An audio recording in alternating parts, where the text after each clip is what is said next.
Welcome back to Yukita Horror. Bagaimana kabar kalian? Semoga kabar kalian selalu dalam keadaan baik-baik saja, agar kalian tetap bisa setia nonton channel Yukita Watching. Untuk yang baru join, salam kenal, nama aku Yuki. Klik tombol subscribe-nya. Dan untuk kalian yang mau follow Yuki di Instagram juga bisa. Silahkan follow Instagram di bawah ini, yukimon.tj. Malam kali ini, Yuki akan membahas salah satu teori konspirasi yang bagaimana mungkin di antara kalian ada tim yang kayak baru bangun tidur udah utak-atik HP untuk ngecekin sosial media kalian, entah itu dari Instagram, TikTok, YouTube, atau yang lain sebagainya yang kalian punya. Atau mungkin kalian ada yang tim bangun tidur ya langsung mandi, beres-beres kamar, langsung beraktivitas. Kalau kalian dari tim mana, kalian bisa tuliskan di kolom komentar. Nah, kali ini Yuki akan membahas tentang teori konspirasi yang ada di dalam sosial media. Jadi tak usah berlama-lama, let's start. I scream, you scream, Yukita Horror.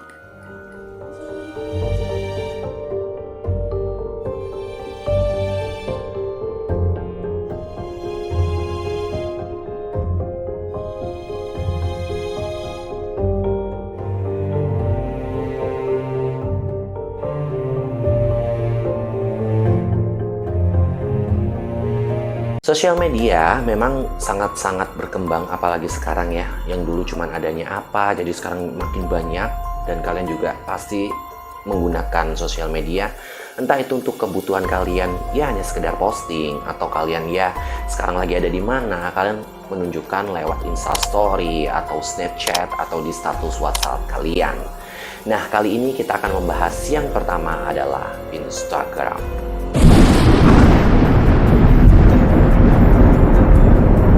Instagram adalah salah satu aplikasi yang bisa membagikan foto, video momen kalian yang bisa dilihat oleh para pengguna Instagram lainnya.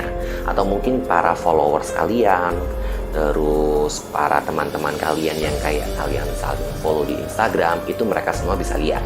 Dan kalian tahu nggak sih, Instagram makin kesini itu makin terkenal atau makin banyak digunakan oleh banyak orang. Instagram di sini tuh dikenalkan pada Oktober 2010 dan memiliki 1 miliar di seluruh dunia. Wow, itu penggunanya sampai sebanyak 1 miliar orang. Di sini ada teori konspirasi tentang Instagram yang bahwasanya Instagram ini bisa mendengarkan percakapan kalian ketika kalian membuka Instagram. Jadi selama kalian tidak meng-close atau meng-log out atau mengeluarkan aplikasi Instagram, Instagram itu bisa mendengarkan percakapan kalian pribadi atau mungkin lagi sama teman-teman. Jadi contohnya nih ya, kita lagi kayak aku lagi buka Instagram, terus ya aku minimize aja, terus HP aku charger atau ya aku letakin doang, terus aku lagi ngomongin masalah liburan sama temen, aduh besok kita kemana, kita ke Bali yuk, atau kita ke Singapura yuk, atau apa. Nah, udah beberapa menit ketika kita meninggalkan HP itu, ketika kita buka Instagram, iklan-iklan yang muncul itu tentang tiket pesawat mau ke Bali atau mau ke Singapura, terus kayak diskon promo pesawat, terus view-view yang menarik di kota atau di negara yang ingin kita kunjungi. Tadi waktu kita ngobrol sama teman-teman itu muncul, dan itu juga udah dibuktikan sama beberapa pengguna Instagram, ada juga di video-video YouTube yang lain, kalian nanti juga bisa lihat. Tapi di sini apakah kalian pernah mencoba trik tersebut? Kalau Yuki pribadi sudah pernah. Waktu itu Yuki kayak pengen lampu Barbie yang ada di kosannya Yuki itu yang bisa berubah warna atau bisa ya sesuai yang apa kita inginkan. Itu tiba-tiba muncul aja di iklan Instagram. Tapi seolah mereka atau orang Instagram ini tidak memperdulikan tentang adanya privasi dari pengguna Instagram sendiri. Bahaya juga ya. Kalau menurut kalian gimana? Tulis di kolom komentar. Next.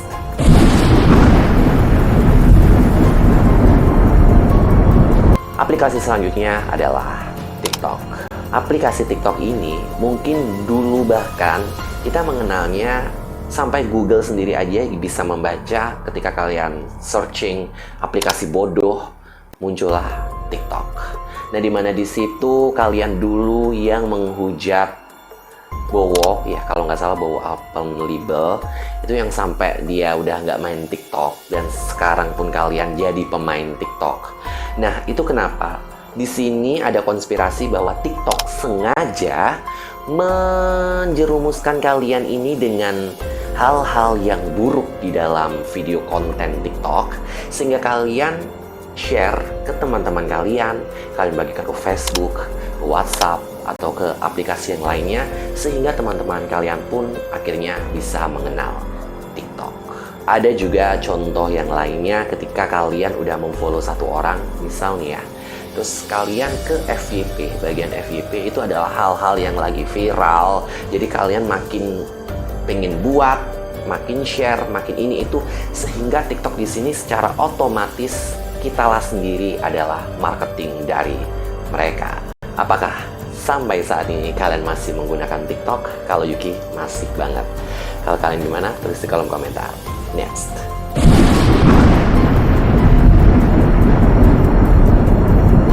Aplikasi selanjutnya adalah Facebook. Di sini Facebook itu muncul pada Februari di tahun 2004. Setahu aku Facebook ini muncul setelah Friendster, ya nggak sih?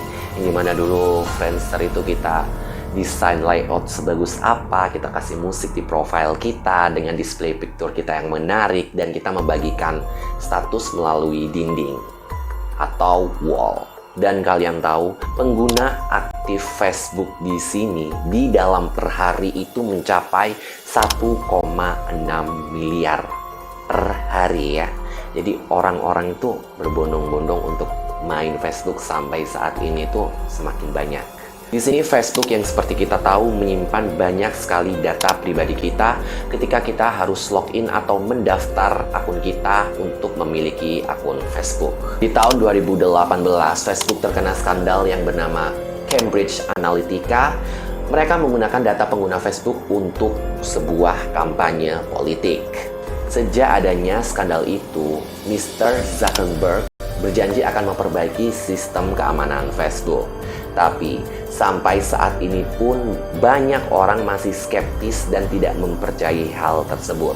Bisa saja Facebook masih memperjualbelikan data-data kita untuk ke orang-orang umum atau bahkan sampai ke channel-channel besar untuk mendapatkan uang dari data pribadi kita. Dan di sini ada konspirasi terbesar Facebook adalah merekam semua percakapan para penggunanya untuk meraup iklan yang akan mereka pakai di Facebook. Ketika kita membuka aplikasi Facebook, ada sistem yang merekam percakapan kita. Dan di tahun 2014, Facebook mengeluarkan fitur yang bisa mengidentifikasi lagu yang akan kalian dengarkan. Jadi Facebook tahu, oh itu lagu dari apa, judulnya apa. Nah, jadi Facebook bisa mendengarkan kalian ketika kalian membuka aplikasi Facebook. Nah, di sini kalian juga pasti berpikir seperti Instagram tadi kan. Kalau lagu aja bisa didengarkan, jadi percakapan yang kita lagi omongin ketika kita buka Facebook, itu Facebook bisa dengar. Agak ngeri juga sih kalau ini. Apakah kalian masih menggunakan Facebook? Kalian bisa tuliskan di kolom komentar. Next.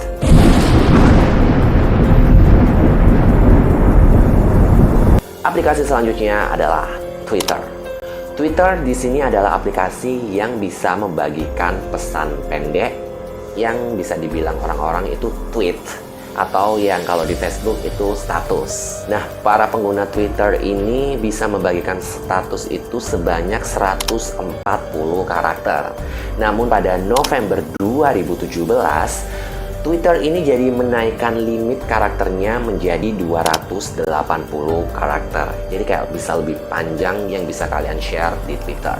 Nah, pada tahun 2011 ketika Instagram muncul, Twitter ini semakin terlupakan. Jadi ratingnya dia tuh kayak turun anjlok banget. Ya seperti yang kalian tahu sendiri, Instagram memang lebih menarik dari Twitter pada saat Twitter sepi ya. Karena di Instagram kita bisa melihat foto, bisa melihat video, sedangkan di Twitter kan ya hanya teks doang. Jadi Twitter di sini tuh sampai kehilangan 9 juta usernya. Wow, banyak juga ya. Nah, pada saat Twitter ini sepi, Twitter sengaja memasukkan konten dewasa di dalam aplikasinya. Ada teori konspirasi bahwa Twitter sengaja memperbolehkan konten dewasa masuk ke dalam aplikasinya agar menaikkan rating Twitter kembali. Mereka bahkan melegalkan para pengguna Twitter untuk membagikan foto atau video mereka sendiri dengan ya bisa dibilang konten dewasa ke profil mereka. Seramnya di sini adalah para pengguna Twitter tidak hanya berusia 18 ke atas, tapi ya kita tahu anak-anak zaman sekarang kayak ya pengen hits, jadi harus punya aplikasi ini, dan ini. Jadi kayak orang-orang yang berusia 18 ke bawah pun juga bisa banget untuk nonton konten dewasa atau pornografi di dalam Twitter. Dan yang bikin serem lagi adalah seperti yang kita tahu, pornografi ini memberikan dampak yang sangat buruk kepada otak manusia. Mungkin kalian pernah lihat video Yuki yang ini, konspirasi atau kasus tentang Ted Bundy, yang dia sendiri aja sebagai pembunuh berantai, dia mengaku bahwa suka melihat pornografi dari dia masih kecil. Sampai saat itu akhirnya dia mulai menjurus ke arah yang ke kriminalitas sampai dia menjadi seorang pembunuh berantai. Jadi jangan sampai kalian keseringan nonton pornografi, atau mungkin kalian sering nonton konten dewasa di aplikasi Twitter. Apakah kalian berani untuk menuliskan di kolom komentar? Next.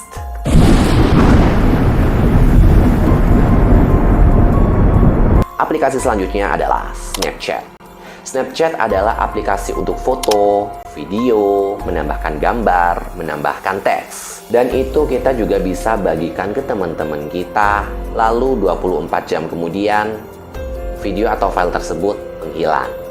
Nah, di sini kan Instagram juga kayak udah mulai membuat aplikasi yang kita kenal Snapgram atau Instastory yang sampai 24 jam langsung hilang. Nah, itu Instagram terinspirasi dari Snapchat ini.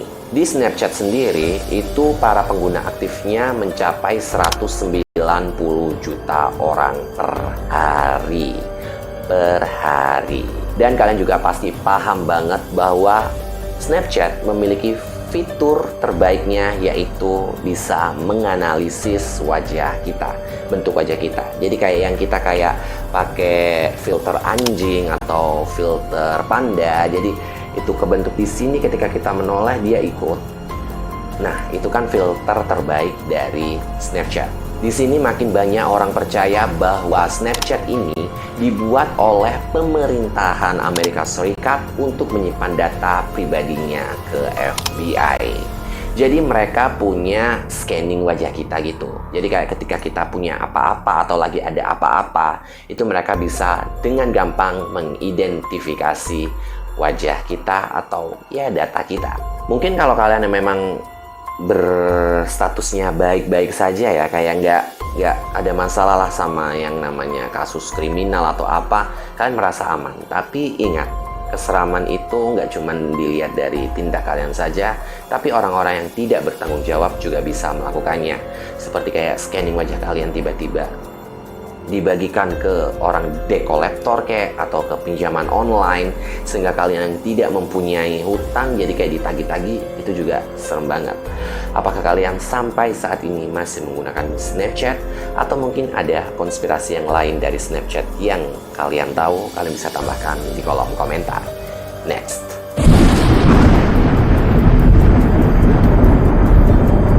Aplikasi selanjutnya adalah YouTube.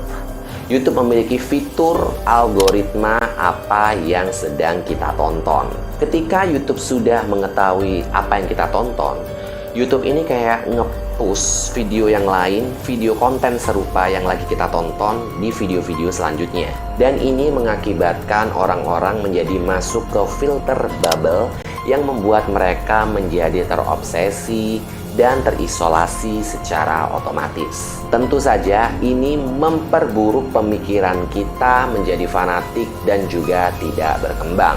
Seperti contohnya ketika kalian melihat konspirasi bahwa manusia dulu adalah seekor kera, itu nanti yang muncul kan otomatis di video-video selanjutnya adalah ya konten-konten serupa. Jadi kalian makin fanatik banget, makin berpikiran banget kalau Oke, manusia ini dari kera dan kalian seolah tutup telinga tentang konspirasi yang lainnya. Dan lebih bahaya lagi ketika kalian lagi sedih. Kalian kayak mendengarkan lagu-lagu sedih, kalian sendiri, kalian matiin lampu.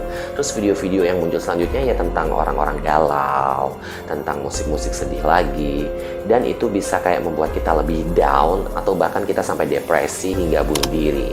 Tapi apakah kalian menyadari bahwa konspirasi YouTube ini memang benar-benar realita? Apa yang kalian tonton besoknya akan muncul konten yang serupa seperti apa yang kalian tonton kemarin? Tuliskan di kolom komentar. Itulah dia konspirasi-konspirasi dari sosial media yang kita bahas di Yuk Kita Horor kali ini. Seolah mereka ini sengaja membuat kalian kembali ke aplikasinya agar mereka bisa meraup uang. Ya nggak sih? Jadi kalau tiap kalian kembali lagi ke aplikasi tersebut, kalian makin menambah uang mereka karena memang misi mereka seperti itu. Yuki punya tips sih kalau untuk aplikasi-aplikasi yang bisa mendengarkan percakapan kita. Itu lebih alangkah baiknya. Kalau Yuki pribadi, Yuki langsung back. Jadi nggak Yuki minimize. Back sampai aplikasinya keluar. Kayak gitu. Mungkin kalau kalian mau coba silahkan. Tapi kalau kalian pernah coba tapi masih aja kayak gitu, kalian bisa ceritakan pengalaman itu di kolom komentar. Dan di sini menurut kalian aplikasi mana yang memiliki konspirasi terseram, kalian bisa tuliskan di kolom komentar. Atau mungkin aplikasi mana saja yang kita bahas tadi yang kalian masih gunakan, kalian bisa tuliskan di kolom komentar. Di sini Yuk Kita pernah lupa untuk mengingatkan kalian klik tombol subscribe-nya dan nyalakan lonceng notifikasinya agar kalian selalu update dengan video-video terbaru dari Yuk Kita Watching.